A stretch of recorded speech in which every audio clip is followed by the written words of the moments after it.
বুধবার থেকে শুরু অনির্দিষ্টকালের ডাক ধর্মঘট। কেন্দ্রীয় কমিটির আহ্বানে বুধবার সমগ্র দেশের সঙ্গে কাছাড় ডিভিশনেও শুরু হলো অনির্দিষ্টকালের ডাক ধর্মঘট। সারা ভারত গ্রামীণ ডাক সেবক সংস্থা কাছাড় ডিভিশনের অন্তর্গত শিলচর, হাইলাকান্দি, করিমগঞ্জ ও হাফলংয়ের প্রত্যেকটি কার্যালয়ে এদিন কর্মবিরতি পালন করেন সংস্থার কর্মকর্তারা।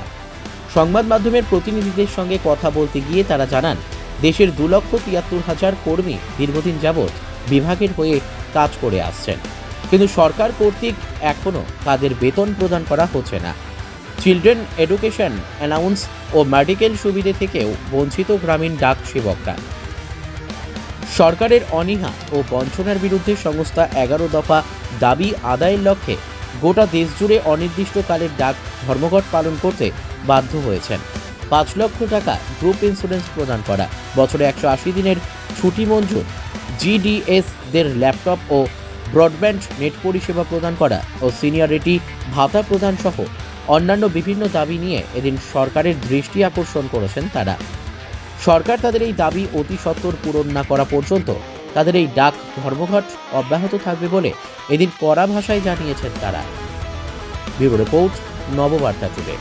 कर्मचारी मर्यादा दीते होवे अब तो हम सब एक है अब तो हम सब एक है ग्रामीण डाक सेवक यूनिटी जिंदाबाद ग्रामीण डाक सेवक यूनिटी जिंदाबाद काछाड़ डिवीजन जीडीएस यूनिटी जिंदाबाद काछाड़ डिवीजन जीडीएस यूनिटी जिंदाबाद काछाड़ डिवीजन जीडीएस यूनिटी जिंदाबाद आधा रुकी पूरा काम नहीं चलेगा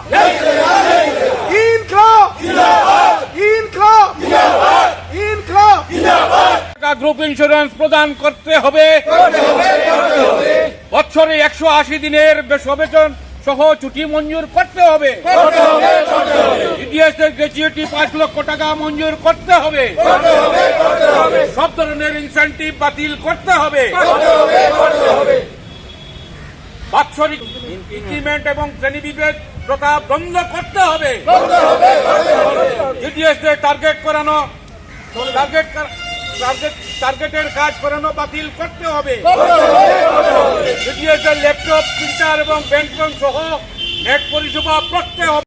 প্রথম দাবি হইল জিডিএস দের 8 ঘন্টা কাজ এবং পেনশন প্রদান করা হোক। এটা 2 নম্বর সিনিয়রিটি ভাতা 12, 24, 36 প্রদান করা হোক। 5 লক্ষ টাকা গ্রুপ ইন্স্যুরেন্স প্রদান করতে হবে। বছরে 180 দিনের সবেতন ছুটি মঞ্জুর করা হোক। জিডিএস দের গ্র্যাচুইটি 5 লক্ষ টাকা মঞ্জুর করা হোক। এসডিবিএস ফ্যাসিলিটি প্রদান করা হোক। এসডিবিএস এটা 2011 সালে সরকার সেন্ট্রাল গভর্নমেন্ট আমাদেরকে দিয়েছে, কিন্তু কিছু মানুষ সার্ভিস ডিসচার্জ বেনিফিট অ্যামাউন্ট কিছু জিডিএস এর হয় নাই গাফিলতির কারণে, আমাদের ওভারসিয়ার ইন্সপেক্টর ওদের গাফিলতির কারণে এই সবাই এই স্কিমটা করতে পারে না। দাবি হইলে এখন 10% করা হোক, 10% আমাদেরকে এই এসডিবিএস এর ফ্যাসিলিটি দেওয়া হোক। এবার এসডিবিএস এর ফ্যাসিলিটি সব ধরনের ইনসিডেন্ট প্রদান, যেমন আমরা এখন আইবিপি করি, আমরা আরপিএলআই করি, আমাদেরকে কমিশন দেওয়া হয়, কমিশনটা বন্ধ করা হোক। আমরা কমিশন চাই না, এটা 8 ঘন্টার কাজের ভিতরে ঢুকানো হোক, এটা আমাদের দাবি। বাৎসরিক ইনক্রিমেন্টের শ্রেণীবিভেদ প্রথা বন্ধ করা হোক। বাৎসরিক ইনক্রিমেন্ট যেটা আমরা 3% পাই, এই 3%টা বৈষম্য করা হয়, এটা বন্ধ করা হোক। জিডিএসদের টার্গেটে কাজ করানো হয়। দেখুন, আরপিএলআই করলে আমি কমিশন পাবো, আইবিপি করলে আমি কমিশন পাবো।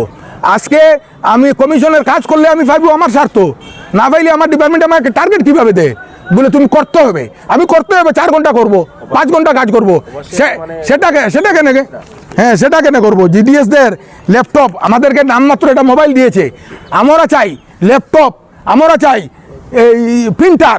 আজকে প্রিন্টার না হলে পাবলিক উনি 1000 টাকা জমা দিয়েছেন, ওনাকে তো আমি প্রিন্ট ছিড়িয়ে দিতে লাগবো না নি?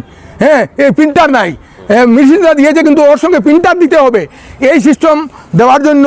এবং আমাদের এই যে মেশিনগুলো চালাইতে হইলে আমাদের এই ইন্টারনেট থাকে না, নেট থাকে না।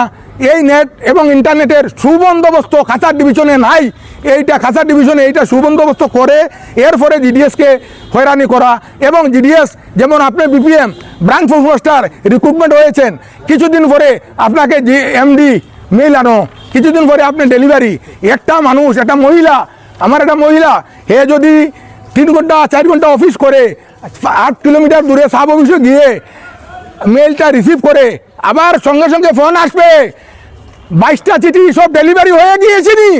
22টা চিঠি ডেলিভারি, আরে ও ও ভগবান নাকি, ও আল্লাহ নাকি, ও গড নাকি? 22টা চিঠি ডেলিভারি হয়ে গিয়েছে। প্রশ্ন করা হবে আমাদের সাব অফিস থেকে, আমরা কি জবাব, লাজবাব। আজকে এটা এটিএম ডেট কেস যদি হয়, উনি মারা যান আর উনার নামে আমি মিস পেপার করি ডেলিভারি করে দেই, ওটা বাদে মিস ইউজ হয়, জিডিএস দায়ী হয়। এটার জন্য কে দায়ী? জিডিএস দায়ী। আমাদের ডিপার্টমেন্ট দায়ী হয় না, আমরা জিডিএস দায়ী।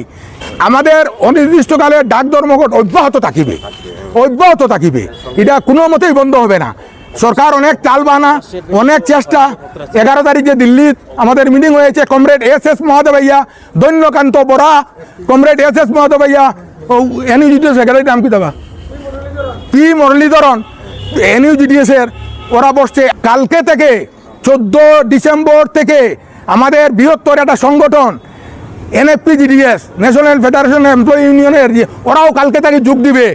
তাই আমি, ওরাও যোগ দিবে। আরও আমার সামান্যতম বিএমএসের কিছু আমার ইউনিয়ন আছে, আমার এই খাসাড়ে প্রায় 50-60 জন আছে, ওরাও যোগ দেওয়ার জন্য আমি মিডিয়ার মাধ্যমে, প্রিন্ট মিডিয়ার মাধ্যমে সব জিডিএস ফ্যামিলি, জিডিএসের আজকে আমার বেতন বাড়িলে সবের বাড়িবে এই বলিয়া সবাইকে ধন্যবাদ জানাইয়া